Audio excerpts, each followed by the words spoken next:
Hey, how you doing? This is Dr. Dave with Paragon Chiropractic, and I'm going to read this week's blog/vlog entitled, Here's Something to Think About.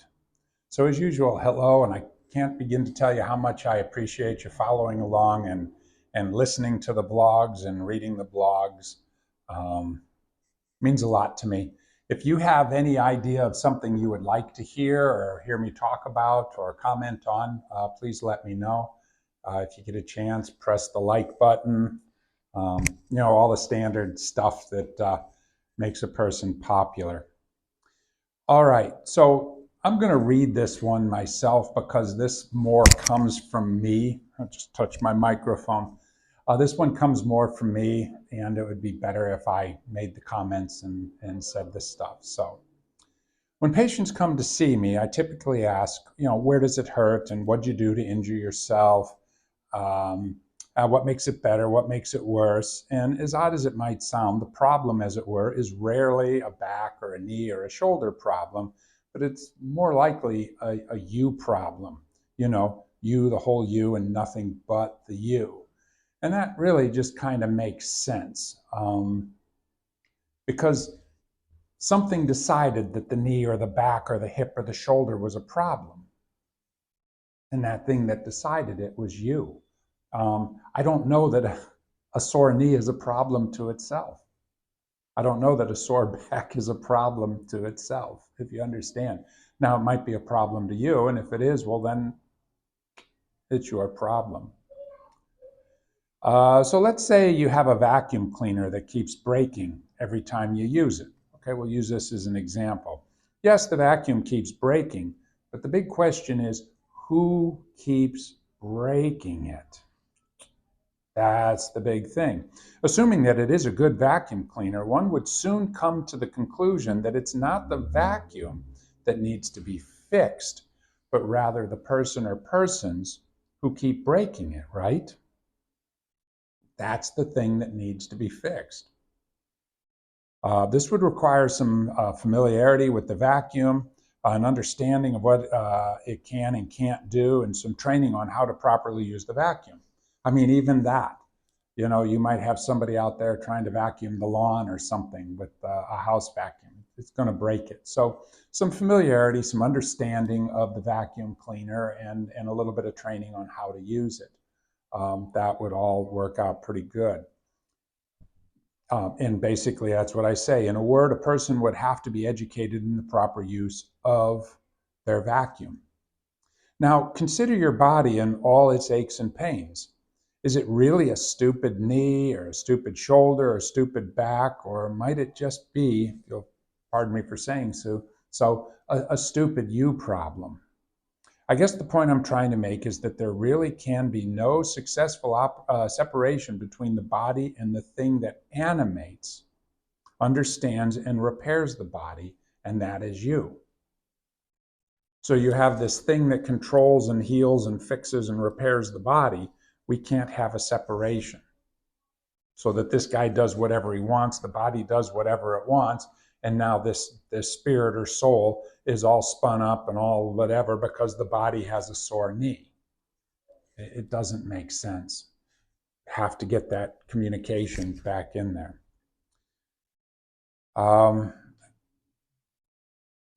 So once again, what needs to be fixed? What needs to gain familiarity, gain understanding and confidence that it can successfully own and operate a human body? What is that thing? And that's you. So you really get the idea that taking care of and fixing bodies and fixing vacuum cleaners and fixing this and everything else that keeps breaking, yeah, that's fine. But at some point, you got to handle the thing that keeps breaking the stuff that's broken. And it needs to learn about how to control a body, be familiar with it, what foods work, what foods don't, what exercise works, what exercise doesn't. All right. In fact, most of the trouble a person has with a body part or organ is that they've managed to separate themselves from that area of the body and have gone out of communication with the ailing tissues. And why? Because it hurts. Elbow hurts, you pull away from that. But in doing so, you're out of communication with that elbow, and it's not going to get better. You need to confront that elbow. You need to handle it and address it and do what needs to happen. And it's like, okay, so here we go again. Oh no, here's that drug stuff again, which we talk about quite a bit. But the drugs actually put a person out of communication with an elbow. Everybody says, oh, it just masks the pain. And it does more than mask the pain. The reason it masks the pain is that it separates that healing energy from the injured body part. You're not going to get better. So you pop another pill, pop another pill, pop another pill, and now you've got an addiction, which is also a non-confront type issue. Again, communication is the universal solvent. A person simply needs to get back in communication with the body and take responsibility for it. In the end, this is how the body heals and repairs itself and functions. You, the living entity, get in communication with the body and make things go right. That's it. So, if every time you blast your knee into a wall, it swells and hurts, then something needs to learn that you don't want to keep blasting the knee into the wall. Not sitting there. It's like, well, best out of 10. So we'll blast our knee into the wall 10 times, and 2 times it didn't hurt too much, and 8 times you had to have surgery. It just gets kind of dumb. There's something that has to be paying attention here and deciding that blasting the knee into the wall is not a good idea. Most doctors treat the sore stuff and provide very little, if any, education or training to help the patient gain the familiarity necessary to help themselves. And that's so important. How are you going to fix a problem when you don't understand what's wrong or how it's supposed to be, how it's supposed to work, or anything else, and you have no familiarity with it? And know this, you are the one that's going to fix this. You, once again, being that soul or spirit. That's right. And don't forget, okay, so it's like, holy cow, that sounds like one of Dr. Dave's crazy blogs about being the only healthcare provider available to themselves and being a god and all the other crazy stuff I talk about. Yeah, that's right. And don't forget about reading and wisdom, learning, studying. You got to do that if you're going to be healthy and successfully operate a body in this universe. The problem is you and responsibility or lack thereof. When a patient comes to see me, I would much rather ask them this question, and this is pretty interesting, rather than what's wrong, what'd you do, where's it hurt, and everything else. Better question is, what do you hope to accomplish in the time you have left? Sounds heavy, but you got to think about it. What do you hope to accomplish in the time you have left, rather than where does it hurt? This isn't meant to make a person ponder their mortality, but rather consider what they might like to do with their life from this point forward. By the time you have left means the time you have left is perhaps being a mother or a father, of young children, or of young kids, or as an employee with your company, or as a neighbor in your neighborhood, or anything where there will be the potential of a last day. So from this point forward, what would you like to try and accomplish?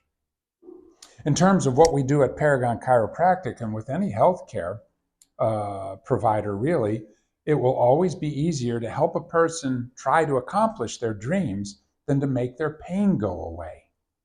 That is so amazing, because where do you think the pain's coming from? Who decided that they could experience pain? Who is deciding that this is painful? And in many cases, this pain and these problems postpone taking that great step or the first step on the great adventure, or doing what you want to try and do with your life or fulfill any sorts of dreams. What do you want to try and accomplish with the time you have left? It is so much easier to help a person try and do that than to make their pain go away, because there can be 1,005 different reasons why the knee hurts. But your dreams are your dreams. The aches and pains and worries are little more than mental barriers a person puts in place between where they are and where they would like to be. It really is. It's the only thing that makes sense when you stop to look at it. Many years ago, I had really bad valley fever, and it was brutal. I couldn't stand up and breathe or walk or anything, so I decided I was going to try and walk to the end of the block. I wound up crawling home, and I had a huge fever, white blood cell, whatever, all the rest of the nonsense. But when I crossed the threshold on the door, I just had this revelation, and I said, this is no explanation or excuse for not doing what I want to try and do with my life. And I'll tell you what, I could breathe. And when I looked at the x-ray of my lung, this whole middle lung was solid white. I mean, it was full of fluid. As soon as I came to that realization, I could breathe. I didn't have pain anymore. Know this: overcome all the obstacles a person's mind has put on their path and continue to push through until one has arrived.